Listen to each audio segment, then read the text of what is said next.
volta com As Cunhãs, o seu podcast de política do Ceará, além de outras cositas más.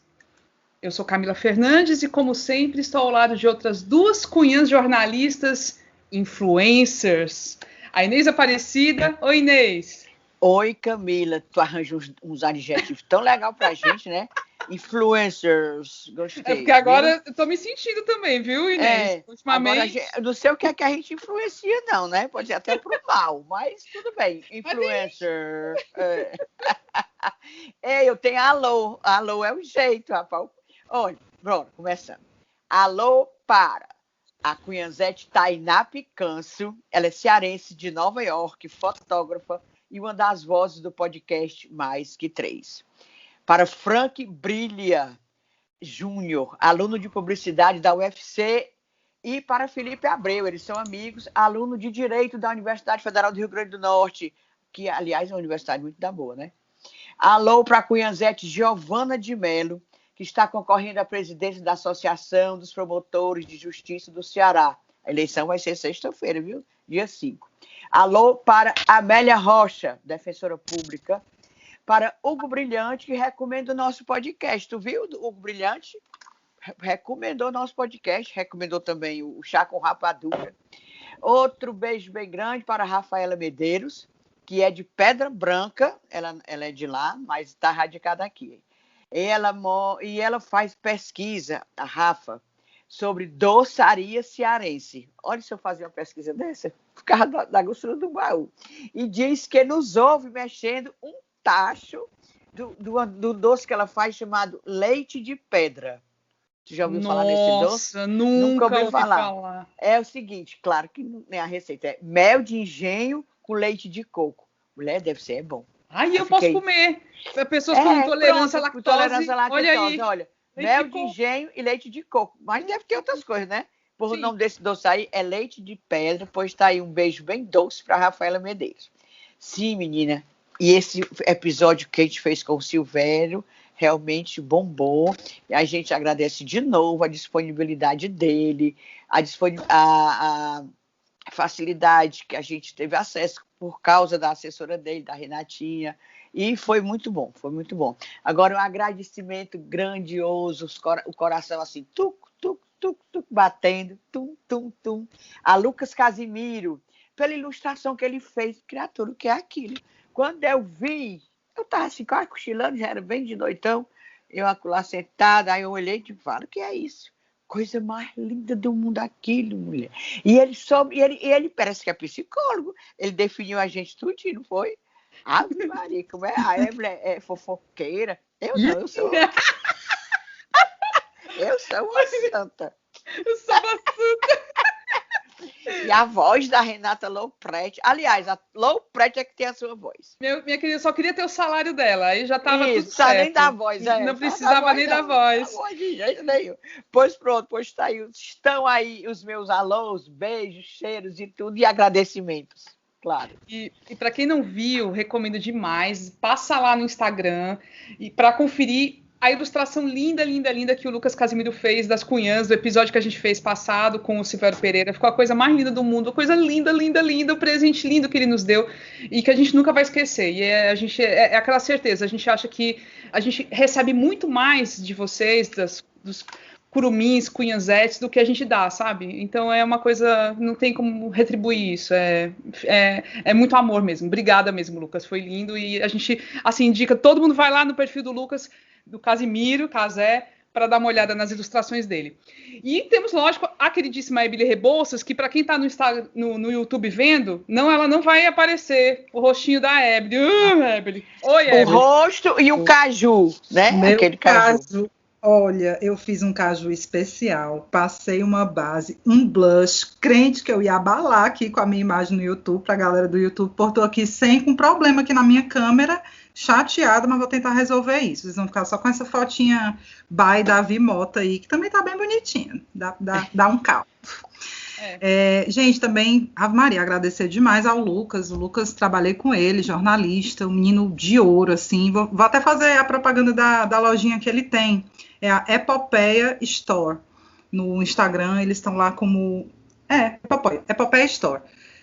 Dá para ver, assim, eles têm vários produtos com as ilustrações que ele faz, aí ele e uma sócia. É bem bonitinho. E tem é um artista, gente. É muito lindo mesmo o trabalho dele.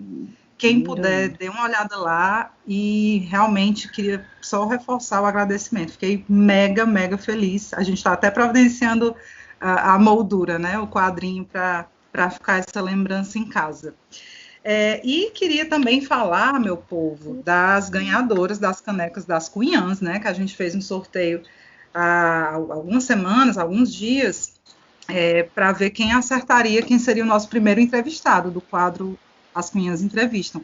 E 2 cunhanzetes acertaram, né? A Cris Bonfim e a Rejane Cardoso. A Cris, inclusive, fez um videozinho bem blogueira com o recebido dela, que ela recebeu a caneca em casa. E eu aproveito para dizer, meu povo, que vai ter novidade. A nossa caneca é muito linda, né? Modéstia à parte, ela é linda, linda. E para quem ficou com vontade de ter uma também, a gente vai anunciar em breve algumas novidades. Para quem quiser ter uma caneca das Cunhãs.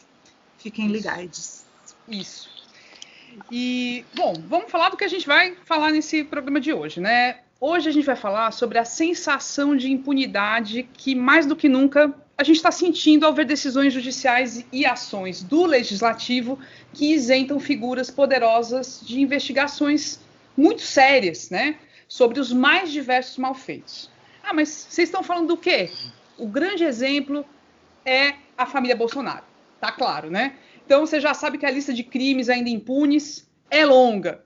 Bora começar?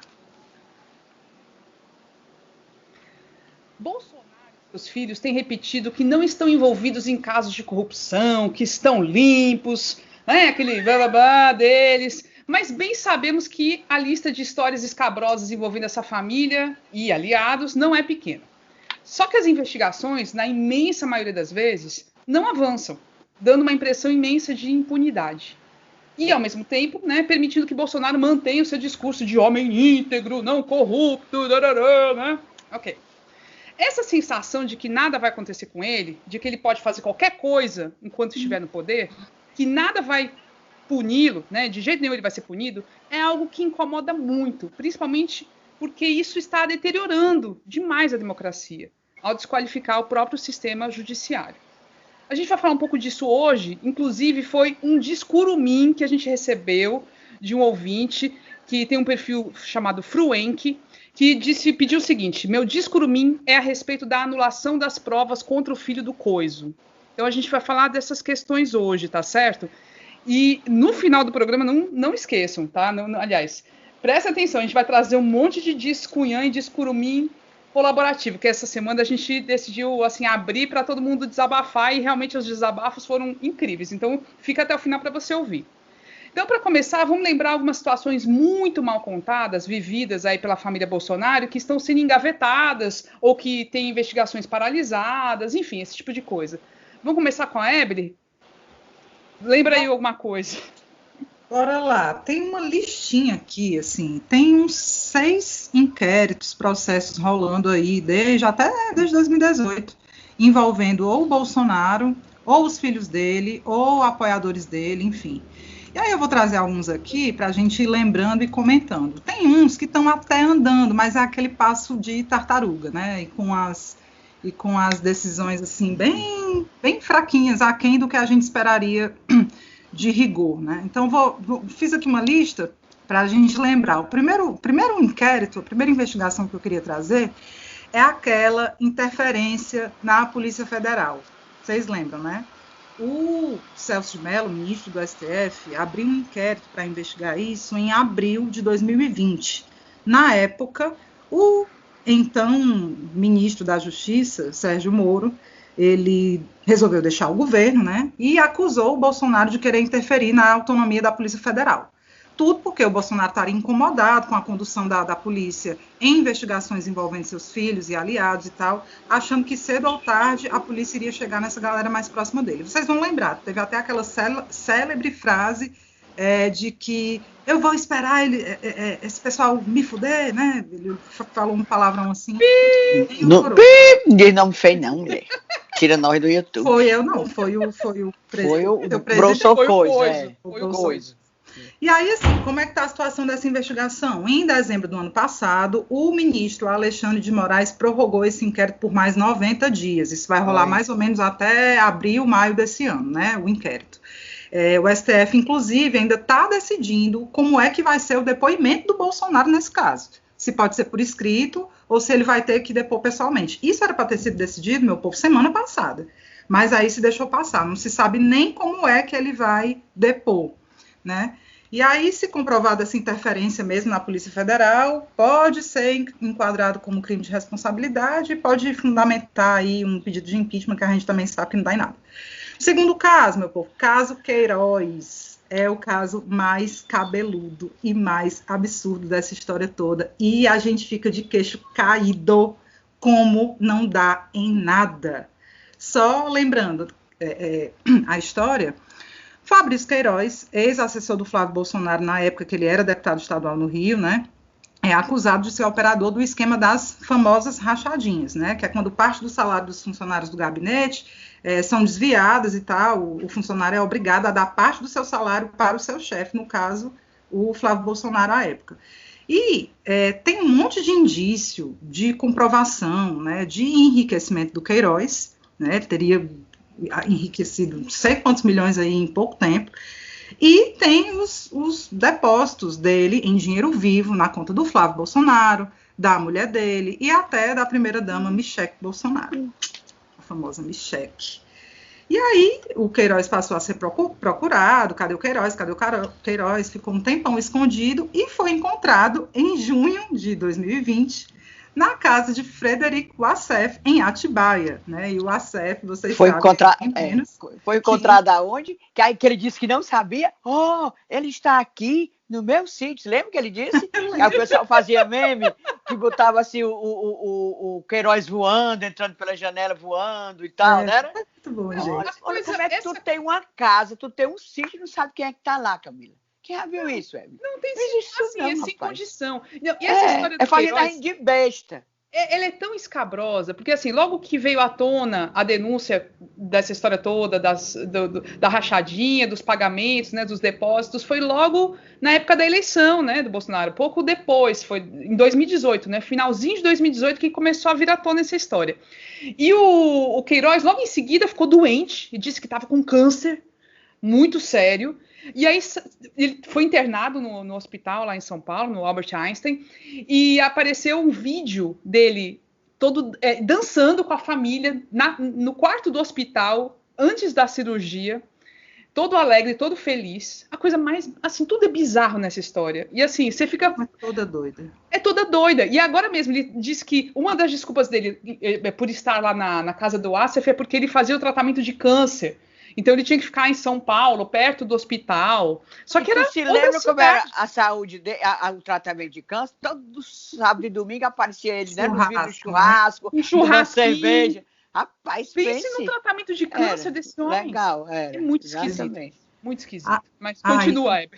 Não, e essa história, eu digo que é a pior e mais cabeluda, porque assim, são muito fortes os indícios, né? Tem essa história dos depósitos, dinheiro depositado em caixa eletrônica com dinheiro vivo, na conta de tudo quanto é familiar do Bolsonaro.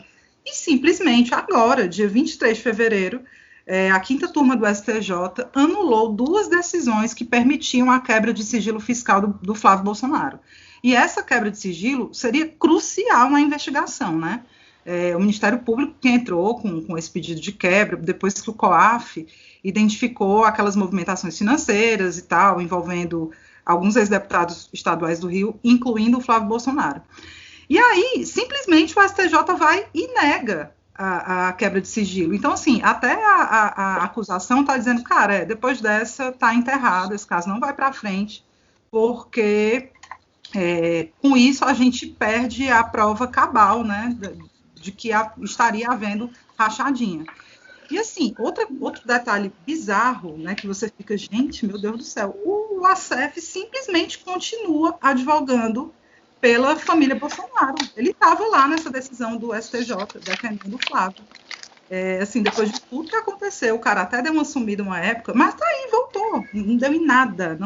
Todo aquele absurdo que a gente estava comentando aqui não deu em nada. Para mim, esse caso é o cúmulo da impunidade. E o Queiroz está preso em prisão domiciliar. Domiciliar. Por causa Com do a câncer. mulher, né, também presa. Esse doente, a mulher é para cuidar dele. Assim, porque a justiça fala isso. Olha que coisa mais linda. Eu achei até romântico essa decisão, sabe? Assim, tipo, a preocupação com uma pessoa doente, no estado que está o Queiroz, né? De deixar a mulher dele Não, junto e outra dele. coisa, a cara da mulher dele, gente, tem uma cara, perfil de quem gosta de cuidar do marido, aquela mulher, não é? Eu achei a cara dela muito dedicada. Eu noto muito. Falar em mulher, deixa eu só dizer assim uma coisa que me disseram, disse que a companheira Micheque aí, a Michele Bolsonaro, é pé da vida com o marido, né? Foi só ela, né? É pé da vida desde desde quando saiu essa história daquele cheque, sabia? Ano passado? Foi ano passado? Foi. Pois é, o cheque dela é R$89 mil, né? Sim. Que até eu fiquei indignada como é que o Antônio Luiz não tem um amigo desse, rapaz. Porra, Antônio Luiz, não pesava 89 não, 80, pronto. Pois olha, falando sério, diz que ela é porra aqui com o Bolsonaro. Ela não devia ser aqueles amores todos, né? Pois porque deixou vazar o nome dela. Ela disse que quase é só... Sabe, tipo a Trump e a Melanie, assim, pega na mão só na frente dos outros. Pois é. Pronto, consegui a fofoca. Acredito. Que envolve a mulher, né? E aí ela fica, tá queimadaça e pois toda então, ela vai é Micheque. A gente não tem mais como sair Micheque, pois é. É Micheque. Sim, vou falar bem rapidinho aqui para a gente não se estender demais. Tem mais 2 inquéritos envolvendo... dessa vez, assim, principalmente apoiadores do Bolsonaro, né? Esses eu já acho que está andando um pouquinho mais rápido, porque pega diretamente no STF, atinge diretamente o STF, então eles têm todo o interesse e estão, assim, agindo até meio que exemplarmente, que é o inquérito dos atos antidemocráticos e o inquérito das fake news, né? Os atos antidemocráticos foi uma investigação aberta em março do ano passado e mirando aquela galera que fica fomentando e insuflando violência contra o Congresso, contra o STF. E o inquérito das fake news é essa articulação toda, né, um esquema criminoso mesmo de disseminação de informação falsa, também atingindo Congresso e STF. E aí quem está envolvido nessa galera é aquela turma boa, Bia Kicis, Carla Zambelli, Daniel Silveira, Luiz Felipe preso. Só menino bom. Aí, para ser rápida, como é que está a situação dos atos antidemocráticos? Em dezembro do ano passado, teve prorrogação do prazo desse inquérito também, né? Mas já houve alguns desdobramentos, tipo a Sarah Winter, que é aquela que fez até, organizou aquela... Os 300, um grupo dos 300. A Sarah Winter. Era um acampamento armado, inclusive. Eles defendendo o armamento e a defesa da democracia do lado deles, né? Tipo, sei lá o que eles estavam querendo.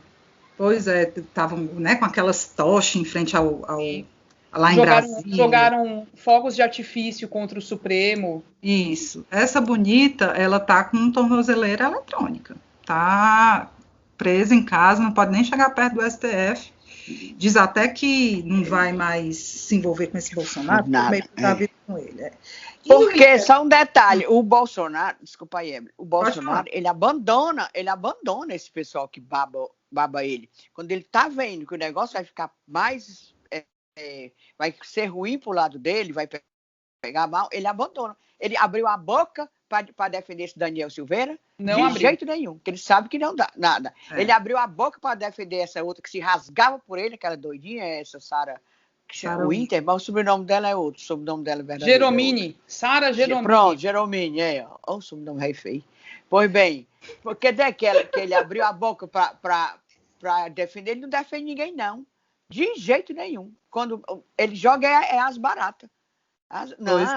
Estão com ódio. E esse Daniel Silveira também tá pé da vida, né? Diz que foi piranha e tal. O Daniel, ele foi preso nesse inquérito das fake news, tá no âmbito desse inquérito aí. Foi preso em flagrante, né? Porque ele postou um vídeo recente, metendo pau lá no STF, dizendo que ia bater nos ministros, essas coisas. E na semana passada, tem novidade sobre esse caso. Na semana passada, não sei se vocês viram, o Dias Toffoli deu uma entrevista e disse que foi identificado financiamento estrangeiro, não me diga, a pessoas que promoveram campanhas contra o Supremo e contra o Congresso Nacional. A gente vai começar a ver de onde é que saiu a grana para bancar essa ruma de fake news, de ataque em massa, de ato antidemocrático, porque isso, cara, foi muita grana envolvida. E aí o Dias Toffoli disse que tem financiamento estrangeiro, disse que não podia dar detalhes e tal, mas que eles já conseguiram identificar isso aí. Uma coisa curiosa sobre esse inquérito das fake news é que no começo até se falou de uma ligação desses casos com o Carlos Bolsonaro, né? O Carluxo, filho do presidente. Mas ele acabou que não é investigado nesse caso, não é. Ele claramente o Carluxo era o líder do gabinete do ódio. Ele coordenava e coordena, inclusive, né? Ele não deixou esse papel. Ele tem sala no Planalto lá. Mas aí fica protegido, é o filhinho do presidente, o caçulinha. Protegido. Disse que foi testemunhar, mas era mera testemunha, não era acusado, não. Foi só testemunha mesmo. Conseguiu passar batido. Meu povo, estou terminando. Um negócio que, assim, isso realmente dá uma sensação de impunidade, porque a gente vê que não vai para frente e tem muita fundamentação, que são os pedidos de impeachment, né? Cara, tem uma matéria da Folha que elencou todos, assim, listou todos os pedidos. São pelo menos 68 pedidos de impeachment contra o Bolsonaro. E sem a menor indício de que vão ser pautados, né? Pelo menos por enquanto. Aí os motivos: ter comemorado o golpe militar de 64, suposta interferência nas investigações da morte da Marielle Franco, que é outra coisa que ficou bem mal explicada, né? Assim, teve aquela história... Camila, tu pode até falar disso depois, que eu nem me lembro bem. Teve aquele envolvimento do nome dele, assim, acabou que passou, ninguém deu muita importância para isso, não se investigou, na minha opinião, como se deveria. Também é motivo de pedido de impeachment lá no Congresso. O motivo campeão é a participação dele nos atos antidemocráticos. Tem 12 pedidos nesse sentido, baseados nessa fundamentação, né, dele ter tanto estimulado quanto até participado mesmo de atos antidemocráticos, defendendo a ditadura, essas coisas. O uso ilegal de redes sociais durante a campanha também motiva um pedido de impeachment. Não sei se vocês lembram, teve denúncia de que ele usou disparo ilegal de mensagens na época da campanha de 2018, e nesse caso, ele também foi absolvido esse ano pelo TSE. O TSE disse que não tem nada a ver não tem nada que comprove, e ele foi absolvido. Não responde Sendo mais. que as provas são fartas de que ele foi beneficiado, favorecido plenamente pelo uso dessas mensagens, desses disparos. É uma coisa louca isso aí. Eu acho que eles não a campanha de 2020, que ele fazia campanha agora para prefeito municipal do ano passado, para os prefeitos das cidades, ele fez campanha. Ele mostrou, inclusive, a foto do... Mas pode fazer, Inês, pode fazer. Pelos canais oficiais do governo, pode não. Não, pelos canais oficiais pode não. Ele fez como presidente. Eu estou dizendo que isso aí também é motivo. É motivo. Isso é errado. É mais um motivo, não pode. Fazer ele como presidente, numa live dele, como presidente da República, mostrando candidato. Não pode. Sim. Ele mostrou, ele mostrava cartazinho. Ele mostrava. Ele fez isso demais, mas eu acho que o que ele alega é que ele estava fazendo na live dele, não era um canal institucional. Mas ele usa como canal institucional. Isso é verdade. Sim. Eu também acho que tem tudo a ver com o que vocês estão falando, mas eu acho que é a alegação dele e a alegação que cola, entendeu? Sim, e nesse caso aí, tudo cola. Nesse caso aí dessa investigação, da campanha de 2018, era de disparo ilegal de mensagem mesmo, tipo via WhatsApp, essas coisas.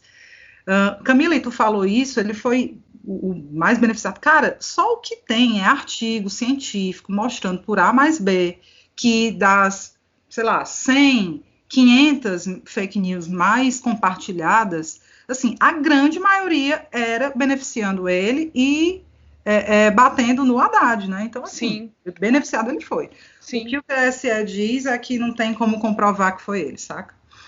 E tem outra também que é o que realmente dá mais cansaço assim, na gente, que, meu Deus, não dá em nada, esse homem faz o que quer, é a má conduta no enfrentamento à pandemia, né? Tem 9 pedidos de impeachment relacionados a isso, e eu acho que realmente não há crime pior nessa situação do que o que ele faz com a pandemia. Esses dados são da Folha de São Paulo, tá, gente?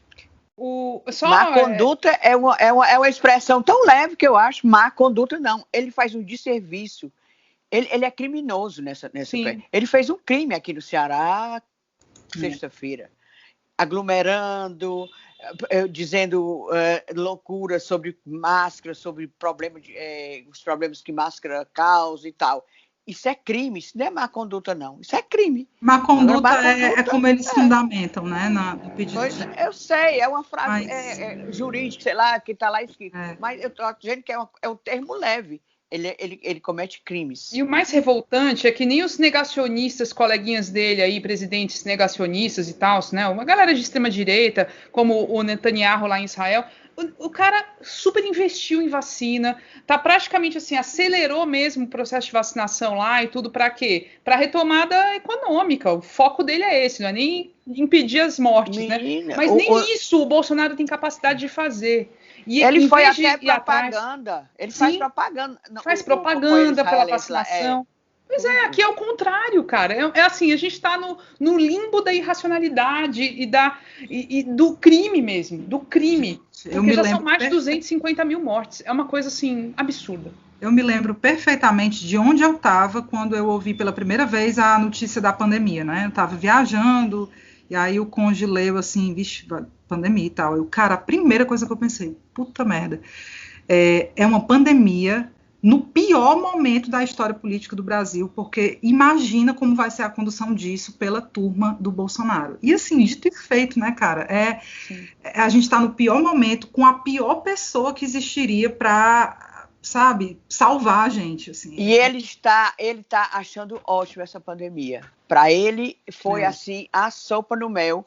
Primeiro, para justificar o fracasso, a incompetência dele e da equipe dele. E eu estou vendo ele jogar a culpa toda em cima de governadores. Uma das últimas recentes falas dele, dizendo que o governador que fechar o estado, que fizer lockdown, vocês cobrem dele o auxílio emergencial. Ou seja, ele está jogando mesmo para se sair de bom. Porque tem gente, realmente, eu escuto, vou dizer quem, escuto, o pessoal dizendo que realmente Camilo. Está na Bíblia. Outro dia eu escutei. Está na Bíblia que a gente tem que se revoltar contra os governantes. Está na Bíblia. Não sei que diabo de Bíblia é essa que o povo escreve tudo desta Bíblia. Eu acho que está com as páginas tudo em branco. Aí a pessoa vai botando o que quer. Só pode. Pois eu ouvi de duas pessoas assim, sabe? Que um evangélica, logicamente, e o outro talvez tenha só o segundo grau, mas eles discutindo bem sério, levando a sério, e com ódio, sabe, dos governantes, dos governadores, porque o Coiso disse que era, e que é para gente que está na Bíblia, se revoltar contra os governantes. Mas é como se o próprio Bolsonaro não fosse um governante. Não, ele não é governante, ele não é o Messias. Ele então, é o Redentor. Ele é o Redentor. E a narrativa dele, de fato, venceu. Hoje ele ganhou essa história. Tu sabe qual é a prova disso, Camila? De que essa narrativa, ela realmente ela cola com muita gente, grupos importantes. Cara, o Bolsonaro veio para cá sexta-feira. Tu viu um apito de algum empresário, de alguém contra ele? Nada. Agora, para fazer passeata, se aglomerar, para protestar contra o Camilo, é só o que tem. Agora, o cara vem para cá, não tem um que vá apitar querendo auxílio, querendo crédito, querendo... não tem. Assim, a narrativa... É um absurdo isso, cara. É uma loucura. A vinda dele aqui foi um dia tão ruim, tão caótico, assim, até pessoalmente... Sabe, eu até coloquei no Twitter e muita gente concordando, foi um dia de energia baixa, sabe, de baixo astral, e você vê assim, cara, olha os absurdos que a gente está vendo, as pessoas cobrando as figuras erradas, as pessoas cobrando um governador que faça-se a crítica que se quiser fazer, pelo menos demonstra respeito pela vida das pessoas que estão perdendo parente, sabe? Gente, tá muito triste. Aquele dia que o Coisa Ruim andou aqui, mulher, eu tenho para mim que foi uma energia tão baixa, eu fiquei tão esmurecida, eu não tinha, assim, nada, uma voltagem, nada. Liga ali não ia ligar nada. Naquele dia que a Camila gravou aquele vídeo, para protestar contra a visita dele, eu não tive coragem de gravar nada, eu não sabia dizer nem assim, que eu fiquei totalmente, eu estava assim, na maior deprê, sabe? Eu estava até me desconhecendo. Não, parabéns para você, Camila, que ainda teve coragem. E a revolta é maior, piora tudo, porque a gente vê pessoas aplaudindo esse cara, gritando mito, mito, achando graça, inclusive do jeito que ele trata o povo do Ceará, do Nordeste. Fazendo ele aquelas faz gracinha, caricatura, fica se referindo de maneira jocosa, sabe? Cara, respeito, entendeu? Ele não tem o mínimo respeito. Deputados, aquele nojo. Deu vontade de vomitar. Nojo. De ver aquela cara daqueles deputados. Aquele Domingos Neto me irrita profundamente. Um menino novo. Não lê, não, aquele menino. Aí ele nem levou dessa vez, não levou a geladeira de din-din, não. Foi, da outra vez ele levou. Você que ele aguentou, que ele é magro agora, que ele já foi gordo, que ele fez bariátrica. Ele levou, aquela vez que coisa ruim veio aqui, lá pro interior, o tamanho da geladeira era desse tamanho, com carne de bode, carne de sei lá de que dentro. Vai ver que coisa ruim jogou, foi fora. Aí eu digo que é que ele vai dar agora para ele, o outro capitão, achando graça, riso, via aqui de orelha a orelha, o raspa-caneco, menino que era aquilo. Agora dizem que aquele povo que foi lá pro Tianguá, tudo pago, né? E não tem paga lanche, paga sim. A maioria, quase tudo pago. Não importa, mas não importa, Inês, isso não importa. Não, o que importa é que não importa, existe mas que isso, e assim, fica essa imagem, e a gente fica vendo, a sensação é péssima, e dá um medo de que esse pesadelo vá mais longe, sabe? Infelizmente, porque de fato a narrativa do Bolsonaro colou. E ele pode fazer qualquer coisa, nada vai pegá-lo, nada vai atingir. Você viu o protesto? Eram as faixas. Ainda teve esse protesto de leve. No percurso dele, que ele deve ter lido, se é que sabe ler, mas alguém soletrou para ele. Não, teve um Era vídeo. Assim, fora Bolsonaro, Bolsonaro é meus ovos, uma coisa assim, as faixas no caminho dele. Teve um momento, parece que ele estava na tal da estrada lá que ele inaugurou, e passou um carro, alguém gritando assim, eu não vou falar que porque senão tira a gente do YouTube. Alguém xingou ele, assim, ele dando tchauzinho para os carros passando, e alguém aproveitou aquele momento e mandou ele para aquele lugar. Achei muito bonito. Aliás, onde ele mandou socar o leite condensado. Então, foi naquele lugar mesmo. Isso. Foi naquele lugar mesmo. Vamos só, a título de registro, falar aqui o nome dos bonitinhos que foram lá ciceronear e fazer sala para ele. Vale a pena. Diga o resto. Deputado estadual André Fernandes, né? Claro, o Caneco. O André Caneco, não somos nós que dizemos. Não, é o E os deputados federais, Capitão Wagner, AJ Albuquerque, doutor... AJ Albuquerque é filho do Zezinho Albuquerque. Só para todo mundo ficar sabendo. Só para registrar. E o Zezinho Albuquerque não é amicíssimo de Camilo, base do governo. Ciro Gomes, base do governo. É assim, um no prego, outro na ferradura. Isso. Se coloca isso, exatamente. Filho, tu vai lá babar do coisa. Deixa que eu fique aqui com coisa. Vai, quem era o outro. É isso mesmo. Não, e fora ele, né? Jaziel, Doutor Jaziel estava lá. E Domingos Neto, como a Inês já tinha dito. Pronto, só para registrar vendedor de din-din. Vendedor de din-din. E só para retomar aí o caso que a Ebeli citou, que ficou super mal contado e mal explicado e mal investigado e que está aí até hoje. A gente vai ter esse mês, vai se completar 3 anos da morte da Marielle Franco, sem ainda os nomes, né, dos mandantes do crime. Ela e o motorista, o Anderson, foram assassinados por motivos políticos e até hoje não tem os mandantes, né? Estão presos 2 dos atiradores, mas os mandantes não tem nada. E aí, num momento logo que se completou, se não me engano, 2 anos da morte da Marielle, ou foi no primeiro ano, agora me pegou. Depois a gente corrige qualquer coisa, eu coloco uma inserçãozinha explicando. Veio à tona uma história de que um dos assassinos foi até o condomínio do Bolsonaro, onde também vivia o outro assassino. Então, entre a dupla de assassinos, um deles morava ali no condomínio do Bolsonaro. Imagina a vizinhança, né? E ao entrar no condomínio, esse assassino, um dos assassinos, no dia da morte da Marielle, tá, gente? Isso no dia da morte da Marielle, momentos antes. Ele teria pedido para chamar o Bolsonaro, ligou para a casa do Bolsonaro, tá? o porteiro teria feito essa ligação e da casa de Bolsonaro teria sido autorizada a entrada desse assassino. E a história toda ficou muito confusa, isso saiu na Globo, numa matéria da Globo, exclusiva e tal. Logo em seguida, Carluxo disse que ele mesmo foi fazer a investigação, porque não foi a polícia que foi lá pegar as gravações, foi o Carluxo. Carluxo foi atrás das gravações lá da portaria e mostrou que não, que era mentira, que aquilo não existiu, que aquela frase, aquela informação não existiu. E a polícia, pelo visto, não fez uma perícia para demonstrar, por exemplo, se algum áudio foi apagado, nada, né? Não teve perícia.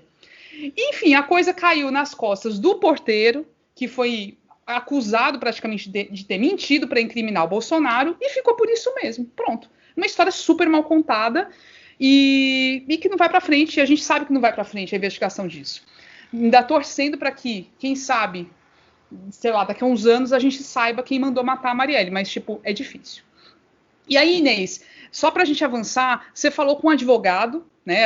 As nossas fontes, advogado mais à esquerda, né? Antifascista, que ele trouxe uma opinião a respeito dessa questão toda, né? De por que a justiça acaba liberando e dando esse chá de liberdade aí, essa facilidade toda para os filhos do Bolsonaro, para o próprio Bolsonaro. Conta um pouco o que ele falou para ti. Eu conversei com o advogado Márcio Aguiar, que ele é de um coletivo Juristas para a Democracia. Como tem aquele coletivo Rebento dos Médicos, também, que é democratas e tal, não é aqueles médicos bolsonaristas, tem esse coletivo de advogados juristas para a democracia. Antes de mais nada, eu queria dizer, só lembrar que o Flávio Bolsonaro, não, o 01, que a gente fala, é acusado de rachadinha. Rachadinha é um nomezinho tão bonitinho, né? Ele é crime de peculato, lavagem de dinheiro, né? Liderar a organização criminosa. É bom que a gente reforce isso. Porque rachadinha fica bem bonitinho. Vai rachadinha, né? Não, ele é bandido. Sim, e o doutor Márcio Aguiar, desse coletivo, ele retrocedeu. Eu achei legal. Eu perguntei, doutor Márcio, por que essa impunidade com a família Bolsonaro e tal? Aí ele foi logo dizer, não é só com a família Bolsonaro. E retrocedeu a Lava Jato, quando ele, conforme ele diz, se deu a prática da lawfare. Que é lawfare? É muito linda a Inês falando inglês. Inglês demais, lawfare. Eu pedi a minha amiga, uma cunhazete, que mora nos Estados Unidos, eu digo, Ana Cláudia, pronuncia aí para mim, para poder decorar, lawfare. Maravilhoso. Então, é uma guerra, lawfare. Aí eu fui no Google, né? Dei um Google. É uma guerra travada por meio da manipulação das leis para atingir alguém que foi eleito como inimigo político. No caso da Lava Jato, a gente sabe quem foi que eles elegeram como inimigo político, né? Não precisa nem dizer, mas eu vou dizer, o Lula e o PT. É o uso, muitas vezes, abusivo da lei como arma de guerra. Isso é a lawfare. Para entender melhor, aí eu fui bem no Google, bem direitinho, né? Porque a gente não é advogado e fica falando essas coisas e não entende. Eu também às vezes nem entendo. Aí eu fui lá no Google para saber bem direitinho. Bem desenhado. Lawfare, basicamente, consiste em dar um ar de legalidade aos abusos, que a gente viu na Lava Jato, né? Total. Sabe, pronto. Alguém disse que, quando a pessoa diz, o impeachment da Dilma estava tudo com trâmites legais, mas foi golpe, que o pessoal da direita, não é golpe, passou por todos os trâmites legais, passou. Pois aquilo ali era lawfare, tinha aquela capa de ser tudo dentro da lei, mas era golpe. Então, a Dilma foi derrotada, né? Então, usaram isso aí. No auge da Lava Jato, a grande imprensa e a esquerda se empolgou. Todo mundo se lembra, né? O pessoal de camiseta, e botava a camiseta com a foto do Moro. Ave Maria. Porque esse discurso de combate à corrupção, como diz o doutor Márcio Aguiar, é um discurso que tem ressonância na classe média, na pequena burguesia brasileira. E na época da Lava Jato, até naquela classe média que se esqueceu, que chegou à classe média por causa dos governos do Lula, né? Não teve aquele pessoal que chegou, que viajava, que ia para... Pois é, mas não, aí também ficou, num instante esqueceu, aí foi tudo era a favor dessa Lava Jato, a Lava Jato era a panaceia. Aí o doutor Márcio Aguiar se pergunta e responde mesmo: Moro e Dallagnol conduziram aquele julgamento por motu próprio? Não. Ele estava a serviço de um esquema maior e muito mais poderoso. E ele disse que isso não é teoria da conspiração. Porque tem gente que acha, isso aqui é uma invenção, será que foi? Ele tem certeza que o Moro foi treinado pela CIA. E até eu brincando com ele, disse assim, não, isso aqui não é da cabeça do Moro, nem do Dallagnol, não, que eles não têm inteligência para isso, não. Um homem que nem lê, né? Me lembro da entrevista no Pedro Bial, Sim. Moro. Qual foi o último livro que o senhor leu? Juiz Moro, ministro. Eu li uma biografia. Biografia de quem? Não me lembro, não. Quer dizer, não lê nem o Pão para Cavalinho. E chama a mulher de cônjuge, né? Também que a gente também aprendeu a chamar os nossos de cônjuge, por causa dessa praga. Vamos atualizar a língua portuguesa, pô. Cônjuge. Então, aí ele disse que isso não é teoria da conspiração. Não é Dallagnol nem Moro tiveram essa ideia, não. É uma coisa toda por trás. E ele disse que quem quiser se interessar para ver mesmo que é isso, é só ver a geopolítica, a mudança geopolítica internacional. Na mesma época teve Trump, né? Já um pouco antes e tal. Então, a Lava Jato, isso aí tudinho para dizer, vai chegar na impunidade. Por que é que tem essa impunidade todinha? A Lava Jato... Isso, deixa eu só fazer um parêntese. Pode. É uma indicação, na verdade, porque eu achei massa essa fala do advogado que você ouviu e lembrei de um texto, um artigo acadêmico que eu li sobre lawfare. Aí eu queria indicar, só para quem quiser saber mais, um artigo, tá abrindo aqui, desculpa, gente, é um artigo chamado Antes da Vaza Jato, Lawfare, Jornalismo e Ações Políticas contra Lula, do Carlos Alberto de Carvalho e da Maria Gislene Carvalho Fonseca, Gislene. E é bem legal, assim, fala sobre essas ligações do jornalismo com o lawfare, essas estratégias de dar um ar, uma aura de legalidade. De legalidade a essa safadeza. Participou disso, sabe? Pronto, era só essa indicação. Ótimo. Assim, a Lava Jato evidenciou o ativismo judicial. O que é isso? É quando o juiz fica sendo uma peça que não era para ser. O juiz, está lá das tábuas de Jacó, o juiz é para julgar, né? Você leva as questões, o juiz julga. E no caso aqui específico da Lava Jato, o juiz não julgava, o juiz ia atrás de prova, o juiz fazia tudo que era o Moro. E depois que vazaram todas essas conversas aí, através do Telegram, né, que eles faziam, a gente viu que realmente ele não atuou como juiz. O Moro, nem esse Dallagnol, nada, eles não atuaram como juiz. O Dallagnol ainda tinha mais um agravante, no meu modo de entender. Ele se achava um missionário, se lembra? Ele disse, eu tenho a missão, lembro de várias entrevistas dele, com aquela cara amarela, aquele bicho tem verme. Dallagnol, eu tenho a missão de salvar o pátria desta corrupção. Olha aí quando a gente vê as conversas do homem, dá vontade de dizer não. Ele é evangélico, né? Você sabe, é presbiteriano, a raça dele todinha. Aí a missão, essa coisa agora de missionário, isso pega também demais nessa classe média. E a Lava Jato se sentiu acima do bem e do mal. Mas também o PT também se serviu desse artifício eleitoral de corrupção para chegar no poder, né? Se lembra? O PT, antes de chegar no poder, também só falava em corrupção, acabar com a corrupção, como se fosse bem fácil. Menino, passar ali uma que boa e limpar esta corrupção. Não é assim, não. Está entranhada na nossa sociedade, a gente sabe. Dos menores atos até os grandes atos. Aí a Lava Jato vai perdendo seu apoio. Quem tem o mínimo de bom senso sabe, quem lê alguma coisa, sabe que foi só a farsa e tudo, atropelaram tudo e já atingiram o objetivo dele, que foi tirar o Lula da eleição de 2018, acabar com o PT e tal. Aí agora estão vendo o quê? A necessidade da volta das garantias constitucionais que protegem o cidadão, entendeu? A Lava Jato podia tudo, e fez, aconteceu. Agora está vendo que pode cair para cima deles, eu ia dizer, e pode pegar o rabo deles, né? Mas não vou dizer quem está no YouTube. Agora pode chegar para o lado deles, aí pronto. Tá entendendo? Ficou. Agora eles com a orelha em pé. Uma das providências mais recentes agora, essa PEC da impunidade tá tramitando na Câmara, deram um tempo agora, de livrar os deputados. O deputado pode mandar matar, pegar metralhador, fazer qualquer coisa que não tem problema nenhum. Então, não é somente, eles não estão, essa aí, a volta dessas garantias constitucionais, o garantismo, a leizinha bem direitinha, não é só por causa da família Bolsonaro, tá entendendo? Já está abrangendo outras pessoas, que eles viram que o que fizeram com o Lula e com o PT pode também chegar para perto deles, tá entendendo? Não foi assim, né? Só, aí claro que a família Bolsonaro é beneficiada. E esse doutor Márcio Aguiar, desse coletivo, ele disse que de jeito nenhum não é para a gente pôr em dúvida a influência da família Bolsonaro no Rio. Ali é o reduto deles, o Rio de Janeiro. É tudo, é a partir dali. O Carlos é vereador, o outro é deputado, né?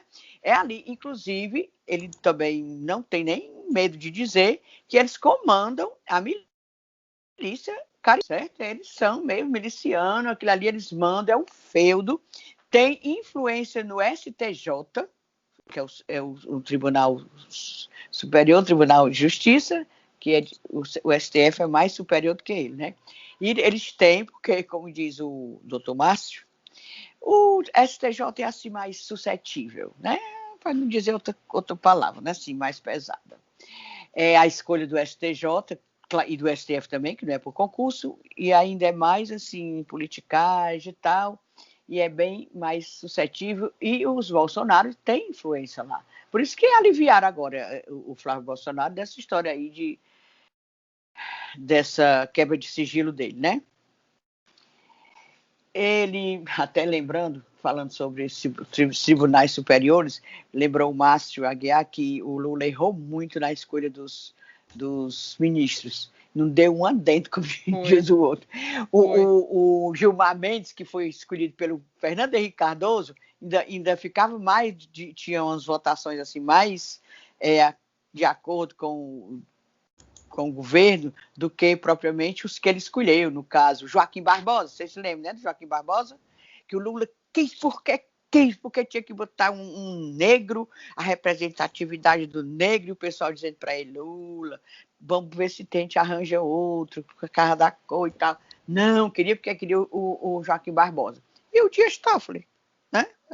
A Dilma também andou errando. Edson Fachin também não é essas coisas, né? Que se cheire. Pois é, então estamos vendo a volta das garantias institucionais, essas coisas que votam a favor aí dessa família Bolsonaro, oficialmente é garantia, tá na lei, tá entendendo? Pronto, aí olha como foi.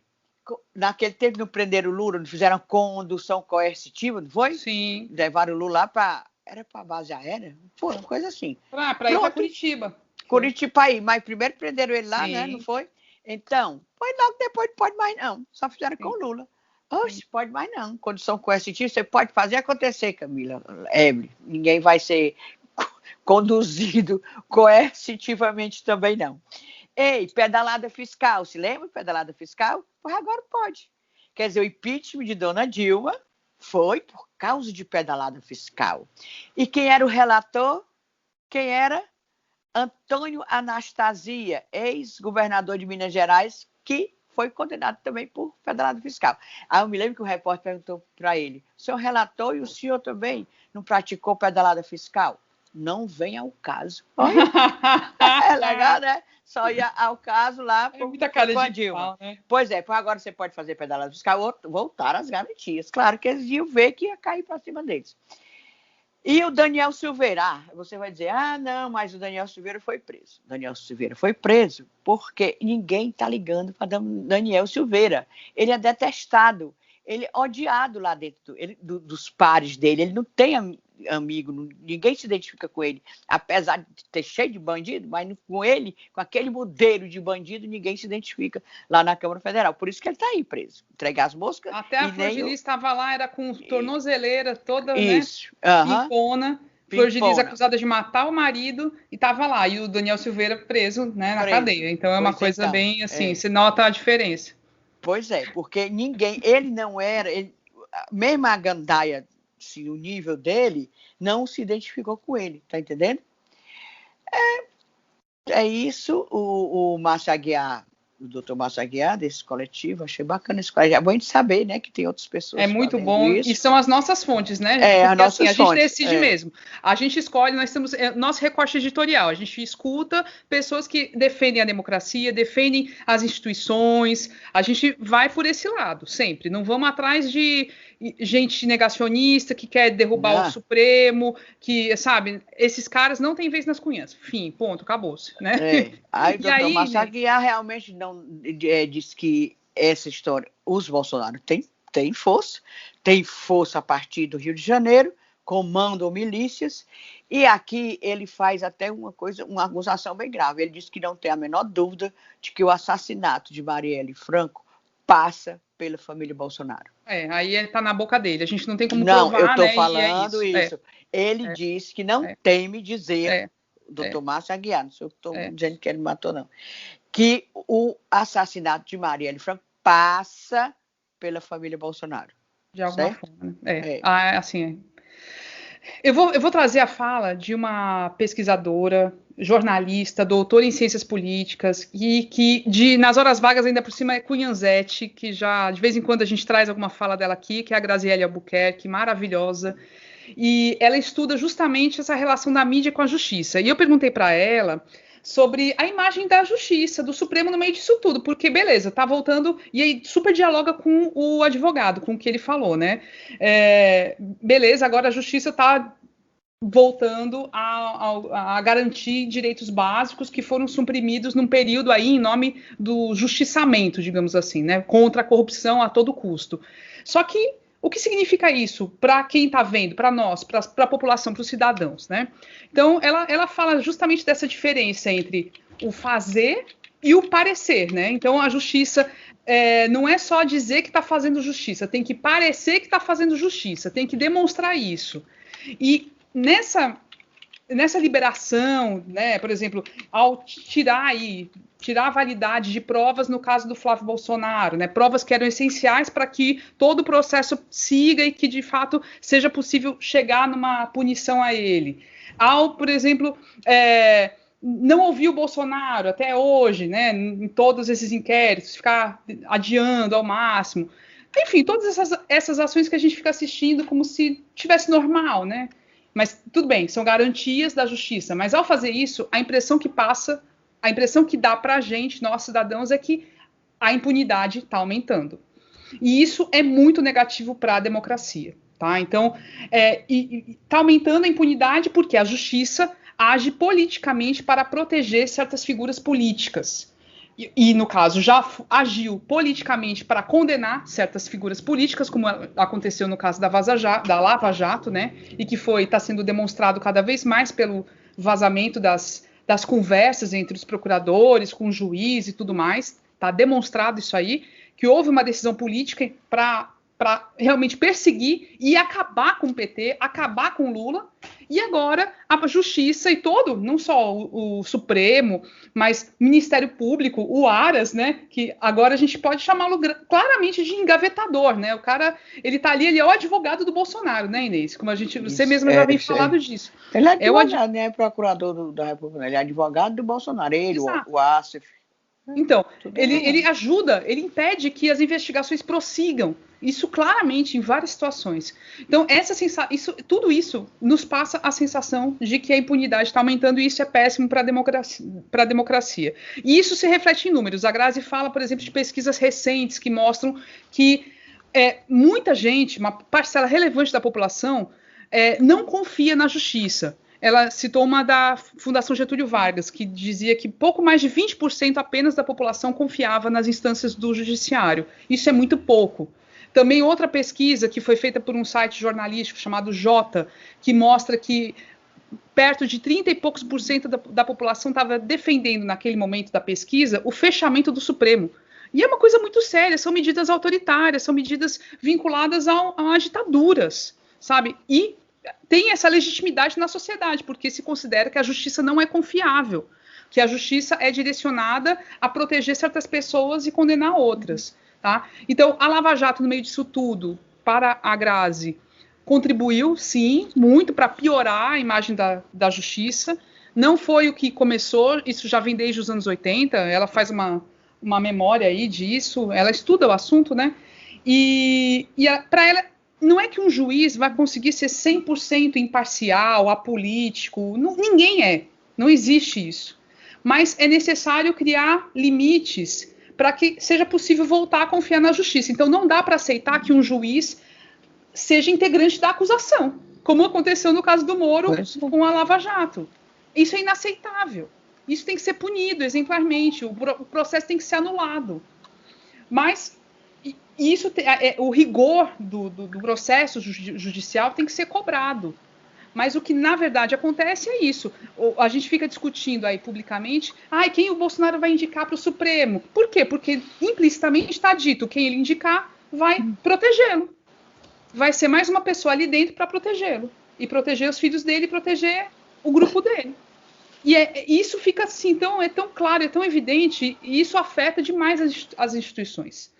Então foi essa a conversa que eu tive com a Grazi. Obrigada, Grazi, sempre nos trazendo muitas iluminações maravilhosas, viu? E é isso, né, gente? Acho que a gente, assim, esse é um assunto que rende demais.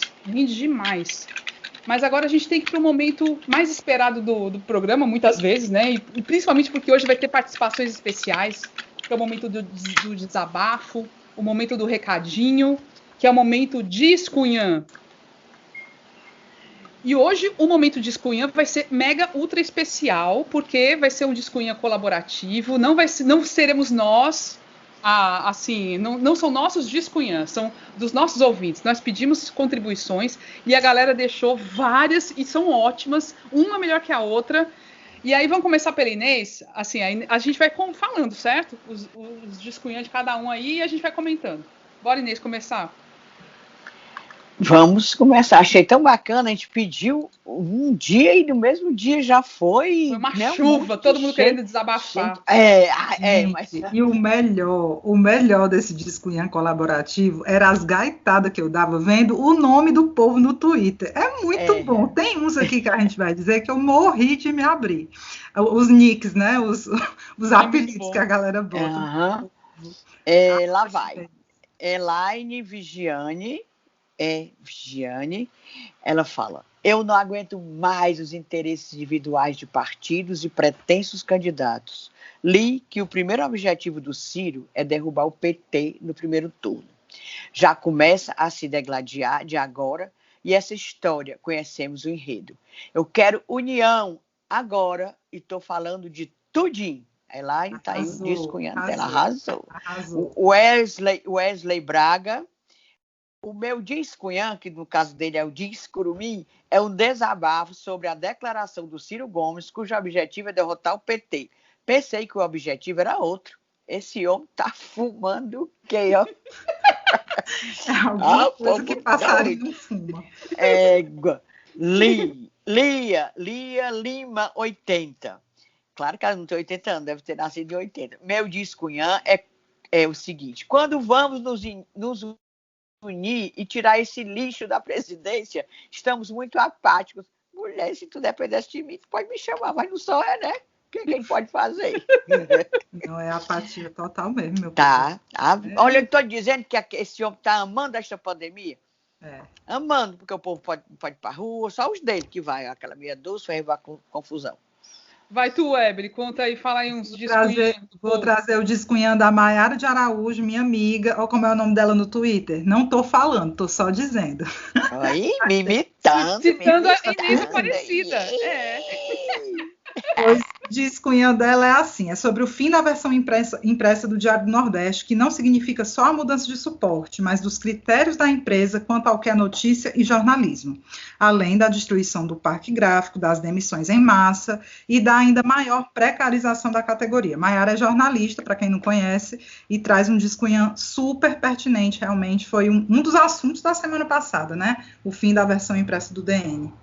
A última edição foi agora no domingo e não teremos mais a versão impressa. A gente não sabe o que isso vai significar aqui em relação às outras publicações, né, impressas, mas é lamentável mesmo. Me dá mais pena mesmo dos gráficos, das pessoas que são super especializadas, estavam lá trabalhando e agora ficam sem emprego, né? É assim, fora os jornalistas, tudo, mas é terrível mesmo, mas Jornalistas, parece que foram na faixa de 20 demitidos e no total mais de 60 pessoas. Pois é. É triste. É lamentável. Muito, é lamentável. Muito. Agora, a gente teve um monte de recadinho, de discunhã relacionado à Covid, tá? Então eu vou pegar alguns aqui. Começar pela Fúria Mansa, que é a Lu Pinheiro. Nossa, cunhãzete querida. Fúria Mansa é ótima. Ela é maravilhosa. O meu discunhã é para pregar a palavra das máscaras PFF2 N95. Nessa fase da pandemia, precisamos usar máscaras melhores, que realmente nos protejam. E seria excelente que os entes públicos tanto passassem a usá-las para dar exemplo, como também as fornecessem para a população gratuitamente nos postos de saúde, com uma grande campanha de conscientização sobre seu uso. Aproveito para recomendar e mandar um salve para as iniciativas @qualmáscara e @PFF para todos. Essa dica, gente, é muito boa. Aí, outra que também falou que o discunha dela era o mesmo, é a Mônica Lucas. Também o nick dela tá o nome todo como Ministro Alexandre. Também foi referência àquele momento em que o Fux, teve aquele julgamento se iam manter ou não a prisão do Daniel Silveira. O Supremo todinho foi a favor de manter a prisão e o Fux, na hora de fechar ou encerrar o julgamento, falou assim... O nome todo como Ministro Alexandre, assim, indicando, o cara é tão insignificante, o cara é tão assim, como é que eu vou lembrar o nome desse sujeito, entendeu? O Fux foi irônico nessa história. É uma saranduba da política nacional. Foi. Daniel Bombado.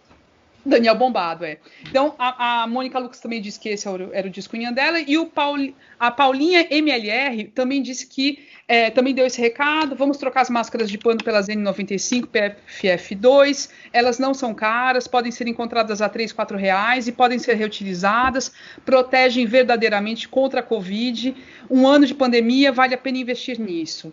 Então fica o recado, gente, vamos fazer isso mesmo. Eu já fui hoje comprar as minhas por causa disso, eu não estava usando não, mas acho que acaba sendo um recado super mega importante, porque tá uma desgraceira. Vai tu, Inês. Modesto Rose, Lucas Modesto Tufi, realmente, né, esse pessoal inventa cada nick. O meu disco, no caso dele, o Curumizete, ele mesmo diz, no caso do Curumim, como é possível a gente relativizar tanto essa pandemia? Mais de 250 mil mortes e o povo ainda acha que é brincadeira. Político safado causando em rede social e fazendo aglomeração. Estou cansado, real. Estou há 1 ano em isolamento. O Lucas obedece. Meu filho, se todos fossem iguais a você. Mas a gente está vendo que não é, né? 100% Julieta Cactus @iuar. Meu discunhã que me fez fumar numa quenga essa semana foi a Câmara Municipal aprovar academias como serviço essencial. Segundo ela, academias são ambientes de altíssimo risco de contágio. De que adiantaria um possível lockdown com academia e igrejas abertas? Que nada, minha irmã. Concordo, minha filha, plenamente.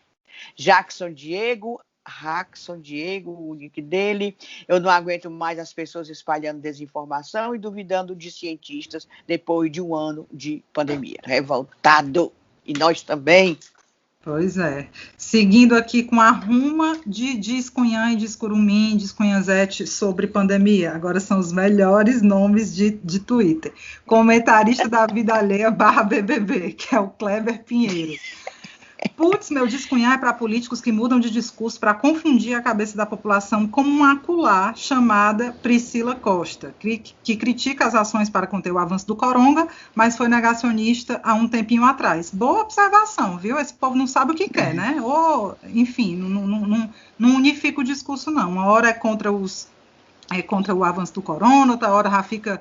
Enfim, é uma confusão só. A tamburete de forró, que é a @negra do pastel.